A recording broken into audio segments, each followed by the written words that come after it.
Bienvenue dans Budget Chéri, le podcast qui parle d'argent et de mindset de manière simple, décontractée et fun. Je suis Delphine Pinon, je suis coach, c'est-à-dire que j'aide mes clients à se créer la vie à laquelle ils aspirent en adoptant un nouvel état d'esprit sur l'argent, en levant leur résistance et en mettant en place une gestion budgétaire aux petits oignons. Ce podcast, c'est mon kiff personnel que vous êtes 25 000 à écouter chaque mois, dans lequel je parle de vos préoccupations d'argent au quotidien. Comme par exemple, à quoi ça sert d'épargner si on n'est pas sûr de pouvoir en profiter demain ? Est-ce que si j'attends pour prendre mes billets d'avion, ils me coûteront plus cher ? Ou encore, est-ce que mes vacances seront plus chouettes si je les passe dans un endroit luxueux ? En parallèle du podcast, vous pouvez me retrouver sur Instagram pour être au courant des nouveaux programmes de coaching que je lance et me parler en privé. Je lance un nouveau format plus court que j'ai appelé Capsule, dans lequel je serai à nouveau seule derrière le micro pour vous partager ma vision d'un sujet bien précis ou alors répondre à une question récurrente qu'on me pose par exemple. Certains d'entre vous se souviendront probablement que j'avais déjà inauguré ce format il y a quelques mois. J'avais beaucoup aimé, vous aussi, et j'ai mis un peu de temps à accoucher du deuxième épisode, mais ça y est, je suis lancée et je ne vais plus m'arrêter.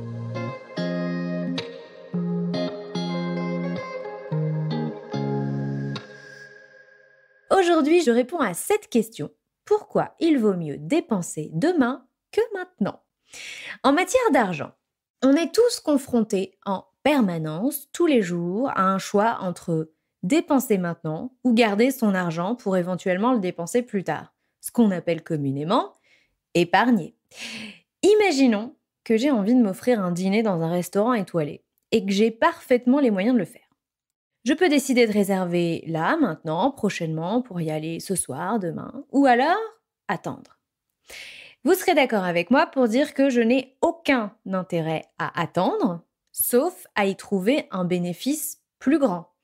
Comme par exemple, profiter d'un anniversaire, d'un proche, d'un anniversaire de mariage, d'une occasion, d'une célébration, un nouveau job. Ou par exemple, si j'ai la possibilité de bénéficier plus tard d'une remise exceptionnelle.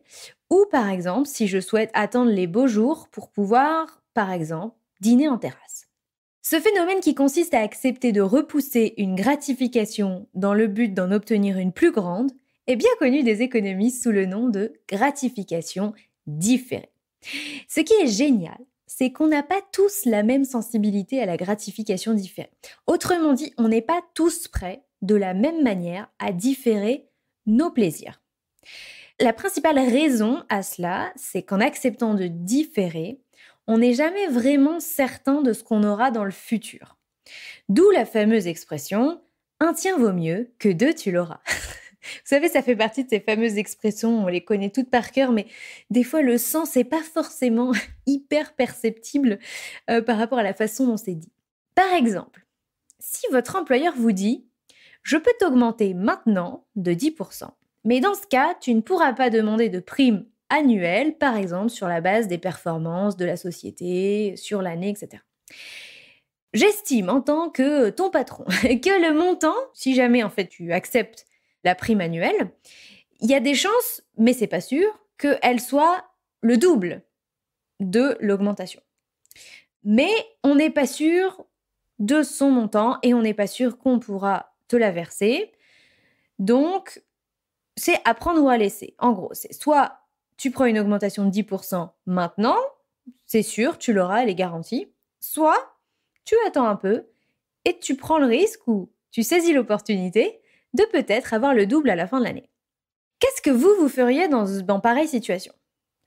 Si vous êtes plutôt du genre « je prends l'augmentation », c'est que vous êtes plutôt dans la team gratification immédiate.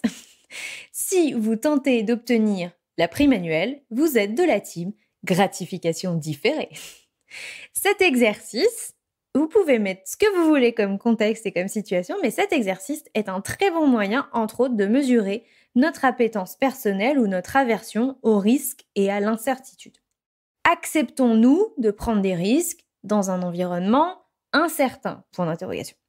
La question qu'on peut légitimement se poser en retour, existe-t-il un environnement certain dans lequel on pourrait toujours prendre nos décisions sans risque ? Bon, je ne vais pas aller sur la digression que j'ai amenée d'ailleurs, mais le contexte, c'est qu'effectivement, on a toujours, de toute façon, on est quasiment toujours dans une situation de choix entre des choses qui sont plus certaines et des choses qui sont moins certaines, parce que le monde est fait ainsi. Il est pratiquement impossible de vivre que tous les choix qui se posent à nous soient des choix entre un truc qui est certain et un autre truc qui est certain. De nombreux chercheurs ont étudié le fonctionnement de la gratification immédiate et donc de la gratification différée. Le test le plus célèbre étant sans doute le test du marshmallow. Je vous assure, c'est pas une blague. On a mis des enfants devant un marshmallow et on leur a dit « Je vais te laisser seul avec ce marshmallow. Tu peux le manger si tu le souhaites, ou alors tu peux attendre 15 minutes que je revienne. Si tu n'as pas mangé le marshmallow, alors tu pourras en avoir un deuxième. » Haha, vous voyez le truc venir. L'intérêt de l'étude, en fait, ce n'est pas de savoir combien d'enfants ont choisi de manger ou pas le marshmallow, mais c'est de voir ce que sont devenus les enfants qui ont choisi de manger le marshmallow et ceux qui ont choisi de ne pas manger le marshmallow et d'en avoir un deuxième. Et figurez-vous qu'il y a des gens assez tordus pour avoir suivi, pour avoir étudié ces enfants-là sur une période de 30 ans. Oui, je sais, c'est assez incroyable. L'étude la plus récente sur le sujet date de 2011. Elle a été conduite sur 1000 enfants qui ont été suivis donc pendant 30 ans. Le résultat de cette étude.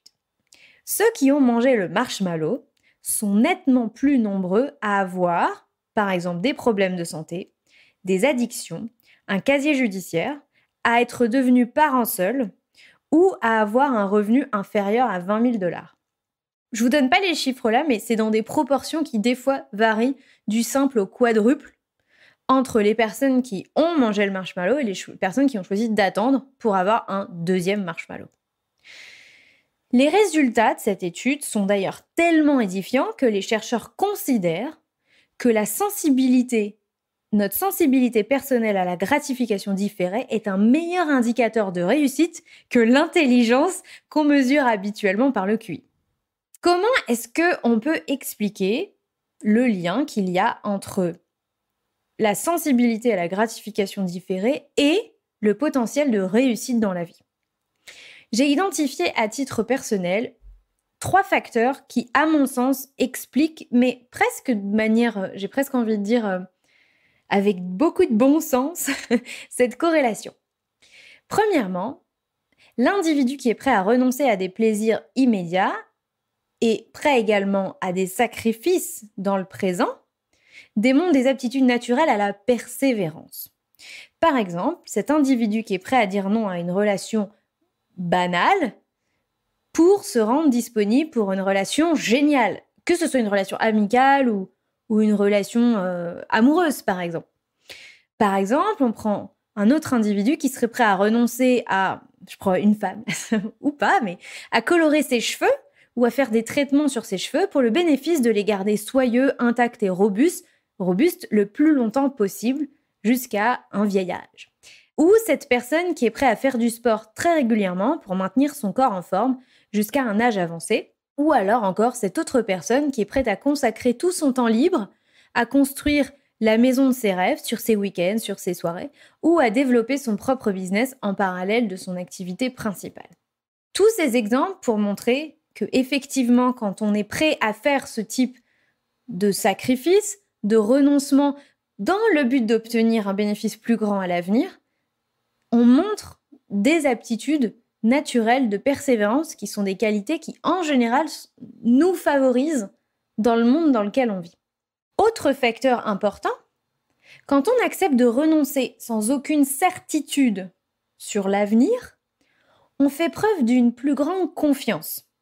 Confiance en l'avenir, mais aussi confiance en soi. Non seulement on a davantage confiance, mais on est aussi en parallèle moins peur de se tromper, d'échouer, d'être déçu si les choses ne se passent pas comme prévu.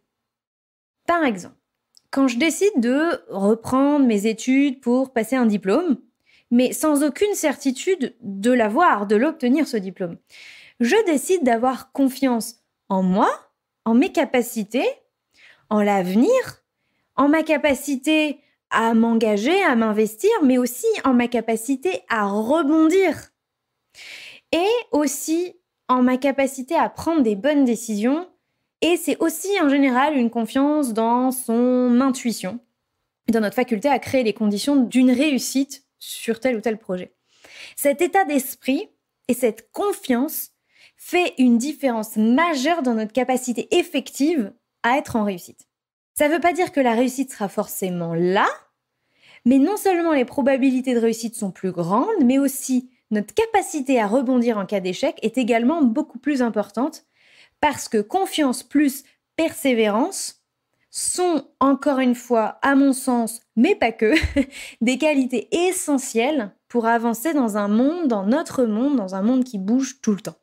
Et enfin, mon troisième facteur d'explication de cette corrélation entre la gratification différée et la réussite, c'est le fait que la sensibilité à attendre est également intimement liée au fait d'avoir des projets pour l'avenir. En d'autres termes, plus j'ai une raison suffisante d'attendre, et plus c'est OK pour moi d'attendre. Plus nos projets de vie sont grands, plus le plaisir de les réaliser est décuplé. Aussi bien tout au long du chemin d'ailleurs qu'à l'arrivée une fois que c'est fait. J'ai envie de vous partager un exemple qui est assez personnel. Prenez l'exemple d'un coureur, en l'occurrence d'un triathlète. Il se trouve que la semaine dernière avait lieu près de chez moi le Striemann. C'est la plus grande compétition de triathlon du Nord, de la région Nord. Avec son épreuve phare, le 226 km. Imaginez-vous, 4 km de nage, 180 km de vélo et 42 km de course à pied, un marathon.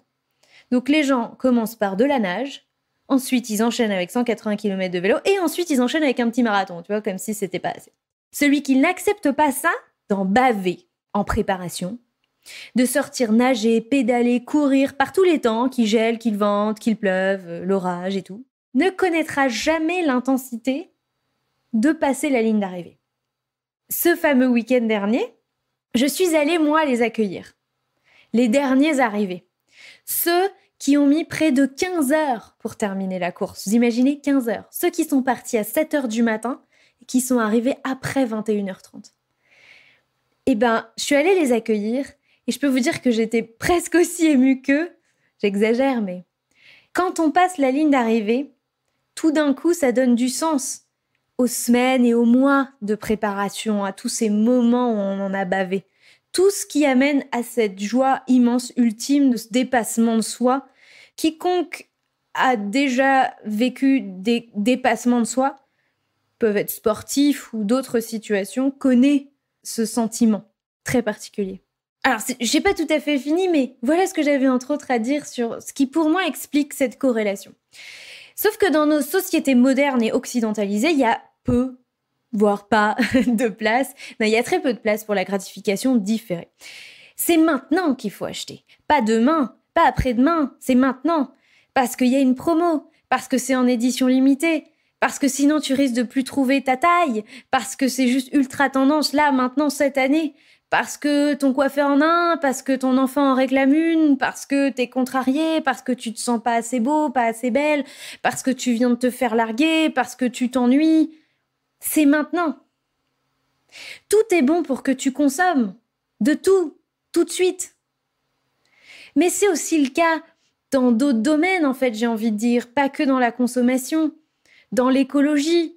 Combien d'entre nous sommes prêts à vraiment faire des gros changements de vie, d'habitude, de consommation pour un bénéfice écologique sur la planète dans plusieurs décennies, sachant qu'en plus on n'est pas seul à décider, que notre impact seul ne suffira pas. Mais on peut aussi prendre l'exemple de la politique. Combien d'entre nous sont prêts à accepter des sacrifices à titre personnel pour le bien commun? Prenons l'exemple des retraites. Après, j'ai pas envie de polémiquer, mais dans l'absolu, c'est toujours un petit peu ça. C'est qu'est-ce qu'on est prêt à accepter à titre individuel pour la certitude d'un meilleur bien commun? La question se pose à nous tout le temps et je sais pas si on est de moins en moins, mais en tout cas, on ne vit pas dans une société où il est facile d'accepter la gratification différée. Et les marketeurs sont très forts pour valoriser le maintenant, le passage à l'action rapide, l'achat immédiat, pour glorifier le kiff permanent sous la forme de petits plaisirs, parce que pour les marketeurs, tout est un petit plaisir. Quand on ouvre la télé, on croirait que tout est un kiff ultime. D'ailleurs, c'est assez marrant. Manger une glace devant un film, c'est un kiff ultime. Avoir une serviette hygiénique qui ne nous gêne pas, c'est un kiff ultime. Pouvoir commander à manger juste sans sortir de chez soi et être livré en 30 minutes, c'est un kiff ultime.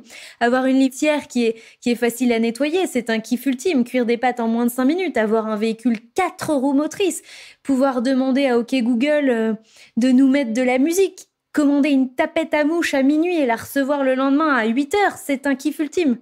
Parce que c'est tout de suite, parce que c'est immédiat, parce que c'est maintenant, c'est un kiff ultime. Peut-être que vous trouvez ça un peu risible, ce que je vous dis, mais on est tellement imprégné de ces choses-là que je crois qu'on a de plus en plus de mal à distinguer ce pourquoi on serait prêt à accepter une gratification différée. Et enfin, existe-t-il un niveau de richesse au-delà duquel on pourrait ne pas avoir à choisir entre la gratification immédiate et la gratification différée? C'est le rêve de beaucoup de gens d'ailleurs. Beaucoup de gens définissent la richesse comme le moment où ils n'auront plus à compter, plus à renoncer à quoi que ce soit, plus à choisir entre se faire plaisir maintenant ou se faire plaisir plus tard, même si plus tard c'est plus grand, mieux, plus intense, etc. Ma réponse à ça, non, c'est pas une réponse de Normand, mais je crois que c'est possible. Je crois que c'est possible de pouvoir jouir des deux et qu'on n'est pas obligé de choisir. Mais je crois que ça n'est pas une question de niveau de richesse. C'est pas plus on est riche, plus on a cette possibilité-là et plus on pourra faire cohabiter les deux. Ce que j'ai compris de ma propre expérience, c'est qu'à tous les niveaux de richesse, on peut avoir les deux. C'est-à-dire jouir de plaisir intense maintenant et jouir de savoir qu'on fait ce qu'il faut pour pouvoir jouir demain d'autres plaisirs encore plus grands. C'est d'ailleurs, à mon sens, la combinaison de ces deux facteurs qui amplifie à la fois notre bien-être, maintenant, notre bonheur, notre sérénité, mais aussi vraiment factuellement notre richesse. Cette combinaison des deux, d'arriver à trouver dans notre quotidien une jouissance intense des plaisirs qu'on a, j'ai bien dit intense, c'est-à-dire savoir sélectionner le petit plaisir du grand plaisir, le plaisir éphémère du plaisir durable. Tout se joue là-dedans. Et quand on n'a que ça au détriment de grands plaisirs de demain, de grands projets de demain, ça n'a pas de sens. De la même manière que si on vit que la jouissance de demain en se privant aujourd'hui, ça n'a pas de sens non plus. Et je crois que c'est une vraie richesse de pouvoir combiner les deux, et c'est en ayant les deux que ça s'amplifie. Et moi, ce que j'ai constaté, c'est que c'était disponible à tous les niveaux de richesse si on arrivait à se reconnecter avec ce qui est vraiment important pour nous. Voilà pour aujourd'hui et pour cette première ou deuxième capsule, on va dire. Pour tous ceux qui ont envie d'entrer dans mon monde, pour transformer leur mindset sur l'argent, j'ai tout un tas de programmes disponibles. Certains sont complètement en vidéo. Il y a aussi des coachings personnalisés, en individuel, en groupe. Et puis, je vais bientôt lancer des programmes mensuels, thématiques. Vous retrouvez tout ça sur budget-chéri.com ou alors sur Instagram. Il vous suffit juste de m'envoyer un message en privé et je vous répondrai. Voilà. Si vous aimez ce nouveau format plus court aussi, si vous aimez les capsules, venez me le dire sur Insta. Vous pouvez aussi laisser, si vous le souhaitez, un commentaire sur Apple Podcast pour que j'atteigne enfin la barre des 300 avis laissés. Voilà, à très bientôt pour un nouvel épisode. D'ici là, prenez soin de vous et de vos finances. Ciao, bye bye.